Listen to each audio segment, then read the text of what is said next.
ভারতবর্ষের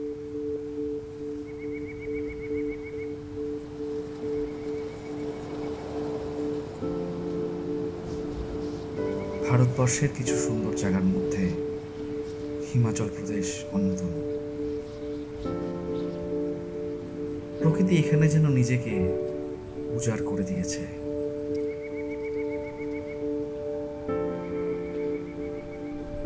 প্রকৃতির এই অবাধ সৌন্দর্যতা সত্যি এখানে দেখার মতো।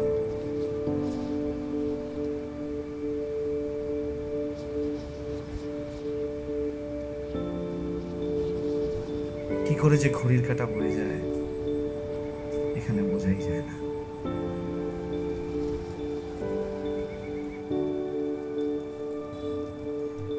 হিমাচল প্রদেশের এখনো এরকম বহু জায়গা রয়েছে যেখানে পৃথিবী এখনো আসতেই ঘোরে।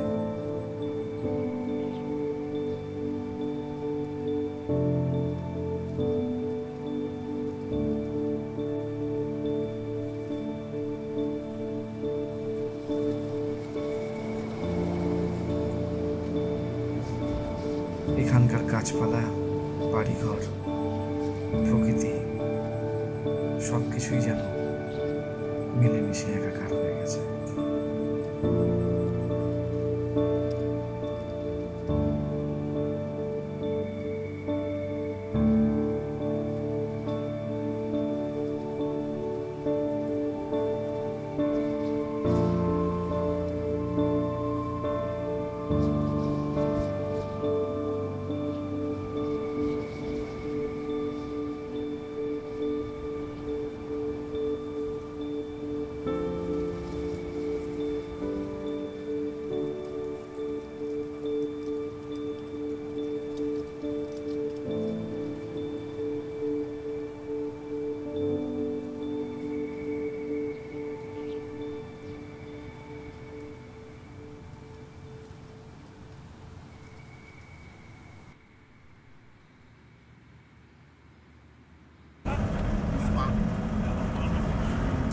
সমতলে যদি এক জায়গা থেকে আরেক জায়গা যেতে সময় লাগে 1 ঘন্টা, তাহলে পাহাড়ে সেটা লাগবে 2 থেকে 2.5 ঘন্টা।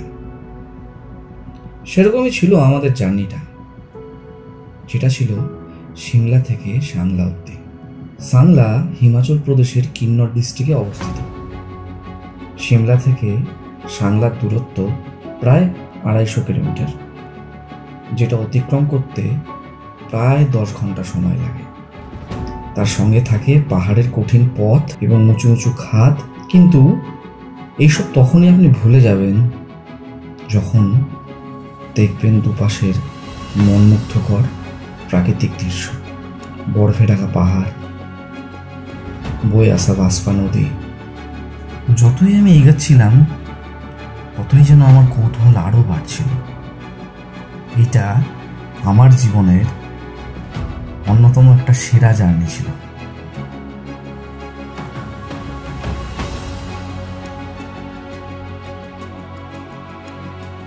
যেহেতু ওয়েদারের অবস্থা একটুখানি খারাপ ছিল, সেহেতু পৌঁছাতে পৌঁছাতে আমাদের প্রায় রাত্রি হয়ে যায়।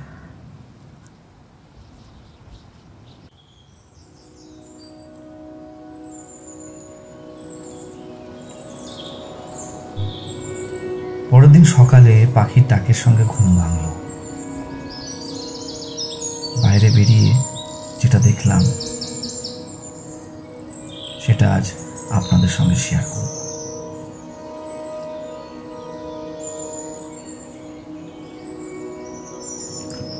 সাংলার উচ্চতা প্রায় 9800 ফিট, আর এটাই হচ্ছে হিমাচলের সবথেকে বিউটিফুল ভ্যালি। সাংলা বহু প্রাচীন এই গ্রাম। এই সাংলা ফেমাস হলো নিজের প্রাকৃতিক সৌন্দর্যের জন্য। চারিদিকের পাহাড় যেন এই সাংলা ভ্যালিকে ঘিরে রয়েছে। ভীষণ সুন্দর লাগছে দেখতে।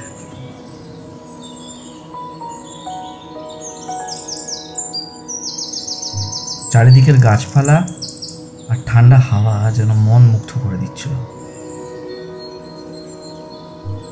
যেহেতু আমরা এখানে মে মাসের শুরুতে এসেছিলাম, সেহেতু এখানকার তাপমাত্রা রাতে প্রায় 2 থেকে 3 ডিগ্রি নেমে যায়, যেটা দিনের বেলা 10 থেকে 15 ডিগ্রি থাকে।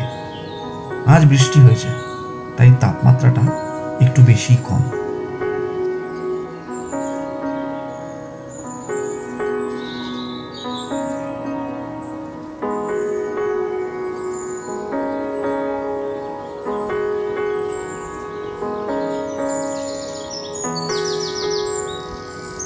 সাংলার পাহাড়ের কোনায় কোনায় মহাদেবের অস্তিত্ব ফিল করা যায়। এই পাহাড়ের হাওয়ার মধ্যে একটা স্পিরিচুয়ালিটি আছে, যেটা প্রতি পদক্ষেপে আমরা ফিল করতে পারছিলাম। সময় যেন পুরোপুরি এখানে থমকে গেছে। প্রকৃতির এই মনোমুগ্ধকর সৌন্দর্য উপভোগ করতে করতে আমরা কাম্বু ফোর্টের দিকে এগিয়ে চললাম।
রাস্তার 2 ধারে রয়েছে আপেল গাছ, তাতে ছোট্ট ছোট্ট আপেল ধরে আছে।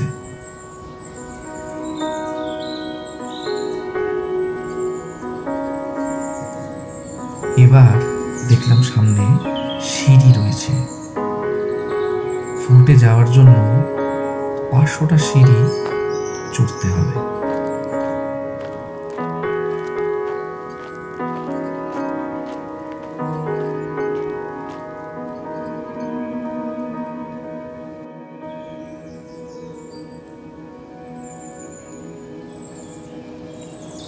তবে ফোর্টে যাওয়ার জন্য অন্য একটা রাস্তা আছে, যেটা কামরু মন্দির হয়ে যেতে হয়।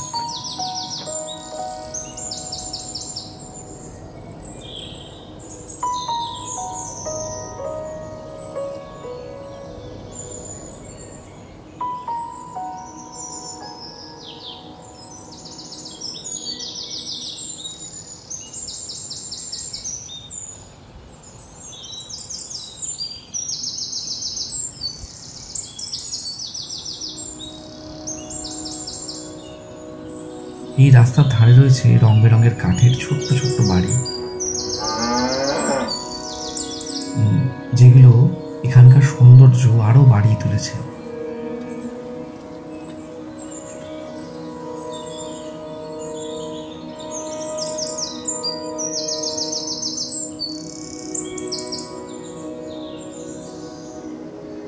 এখানকার বেশিরভাগ বাড়িতেই গৃহপালিত পশু পালন করার চল আছে।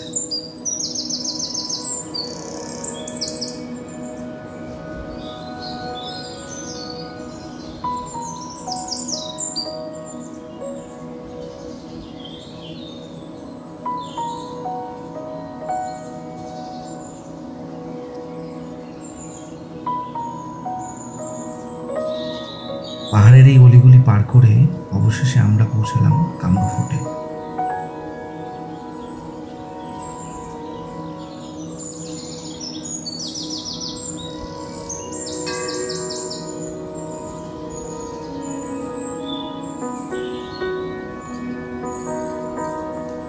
ফোর্টে ঢোকার অনেক নিয়ম রয়েছে, যেগুলো ফলো করেই আমরা ফোর্টে ঢুকলাম।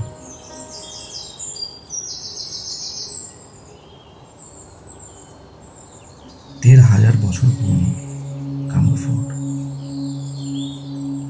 পুরোটা কাঠের তৈরি। সঙ্গে রয়েছে কামাখ্যা মায়ের মন্দির।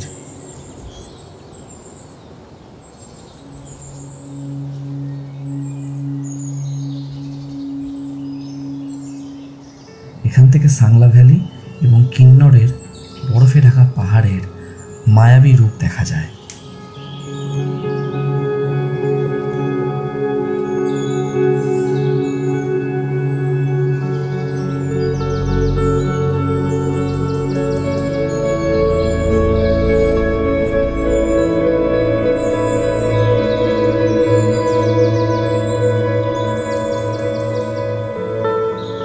এই ফোর্টের গায়ে যে সকল কাজ করা রয়েছে সেগুলো সব হাতেই তৈরি। ইভেন এখনও যে সংস্করণের কাজ চলছে সেগুলোও সব হাতেই তৈরি হচ্ছে। দেখে ভীষণ ভালো লাগলো।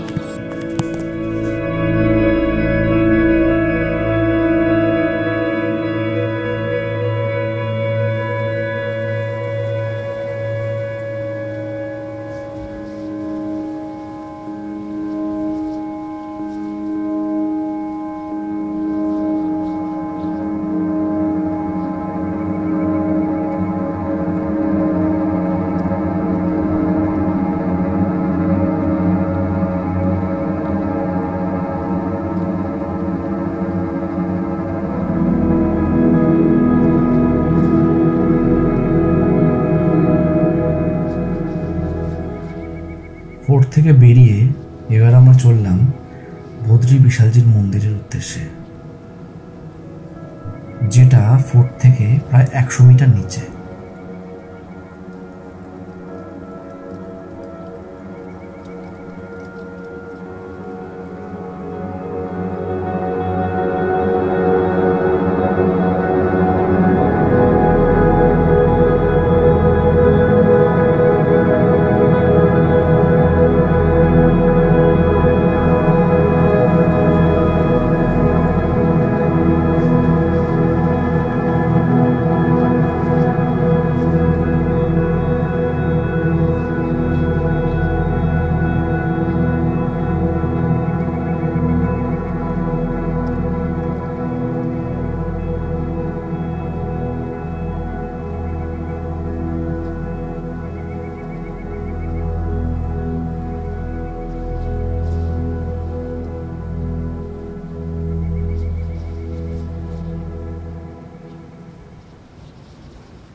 মন্দিরের চারিপাশে ঘুরতে ঘুরতে এখানকার স্থানীয় কালচারের সম্বন্ধে জানা যায়।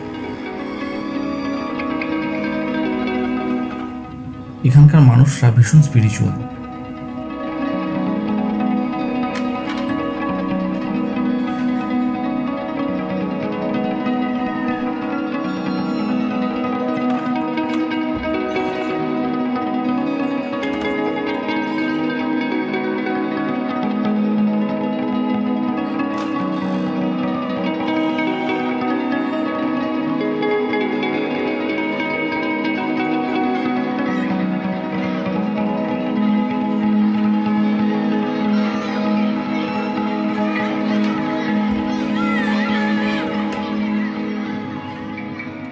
কিছুক্ষণ মন্দিরের চারপাশটা দেখার পরে ওই মন্দিরের একজন ভদ্রলোকের সঙ্গে দেখা হলো, যিনি ওই মন্দিরের রক্ষণাবেক্ষণ করেন। 122 राजा वीरभद्र सिंह जो हिमाचल के सीएम रहे 6 बार, वो लास्ट राजा रहे।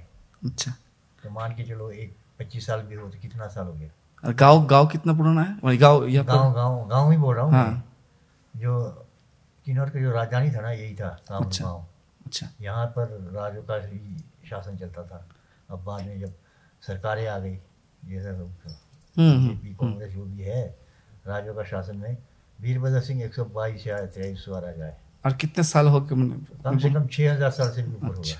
अब मान के चलो ना 25 साल एक राजा ने भी चलाया तो हाँ हाँ कहाँ कहाँ चले जाता है। 6-7 हजार साल पुराना गाँव है। वही बात है। किन्नौर का जो असली शासन चलता था यहाँ से चलता था। अच्छा, किन्नौर का राजधानी यही था।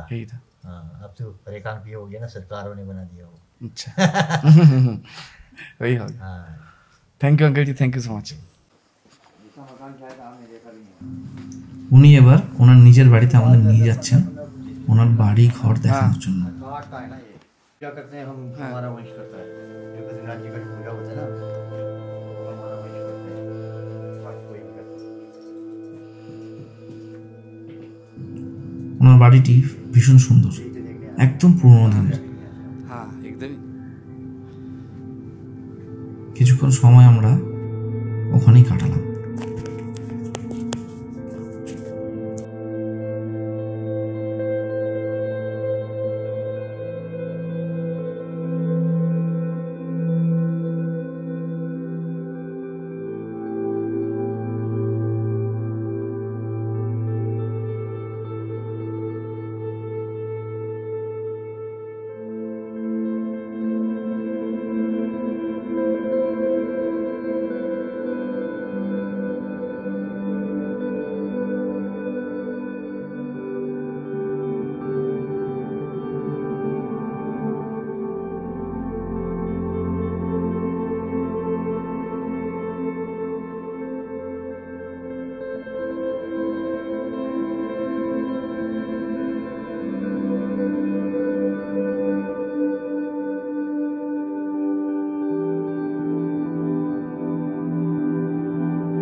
হালকা হালকা বৃষ্টি পড়ছিল, সেটাও গায়ে লাগার মতন নয়।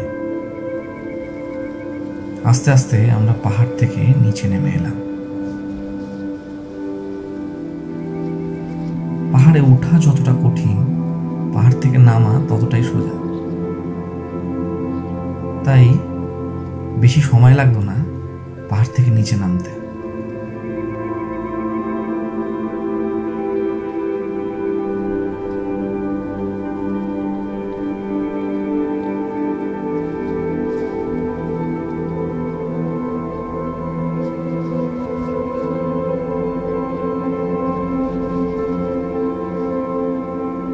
চারিদিকের দৃশ্য দেখতে দেখতে আর সঙ্গে একটি বন্ধুকে নিয়ে আমরা পাহাড় থেকে নেমে এলাম।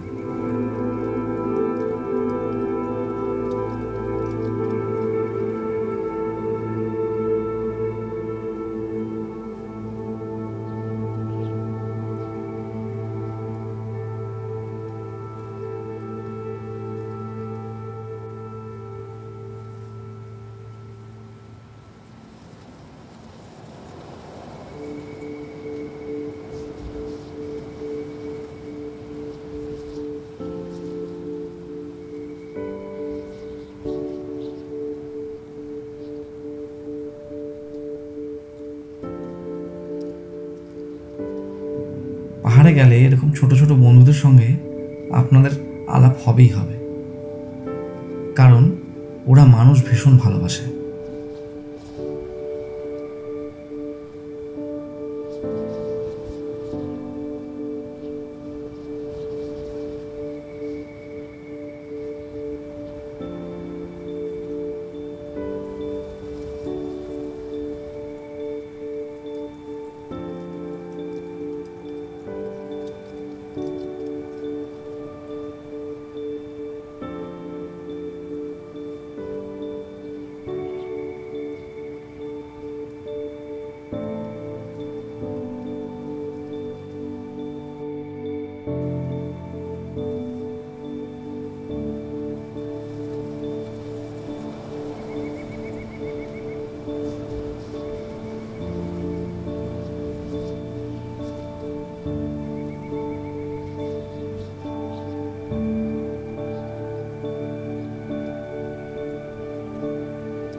আস্তে আস্তে সন্ধ্যা নেমে আসছে আর পাহাড় তার নিজের রূপ বদলাচ্ছে।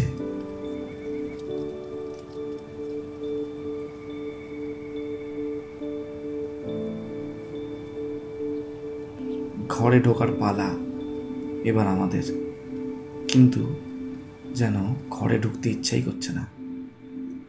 মনে হচ্ছে আরো কিছুটা সময় বাইরে কাটাই।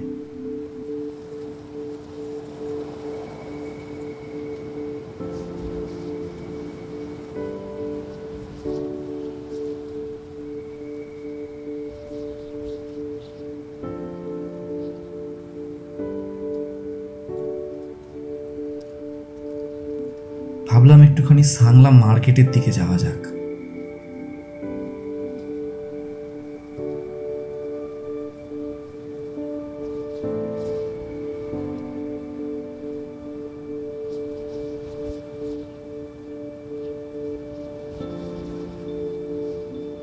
এখানকার বাসিন্দারা এই মার্কেট থেকে সব কেনাকাটি করে। এটাই সাংলা বাজার। এখান থেকেও পাহাড়ের দৃশ্য কিন্তু বেশ ভালো।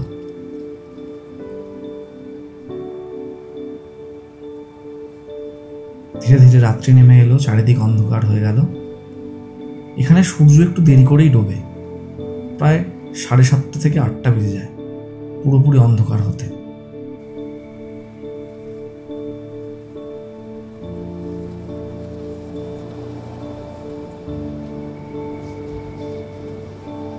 ভিডিওটা যদি ভালো লেগে থাকে তাহলে লাইক করবেন, কমেন্ট করবেন, শেয়ার করবেন, আর যদি নাও ভালো লেগে থাকে তাহলেও কমেন্ট করবেন, আর বন্ধুবান্ধবদের বলবেন দেখার জন্য। আর যারা চ্যানেলে নতুন আছেন তারা কিন্তু প্লিজ প্লিজ প্লিজ সাবস্ক্রাইবটা করে দেবেন, যাতে আমি নতুন ভিডিও বানানোর জন্য সাহস পাই। সকলকে অসংখ্য ধন্যবাদ।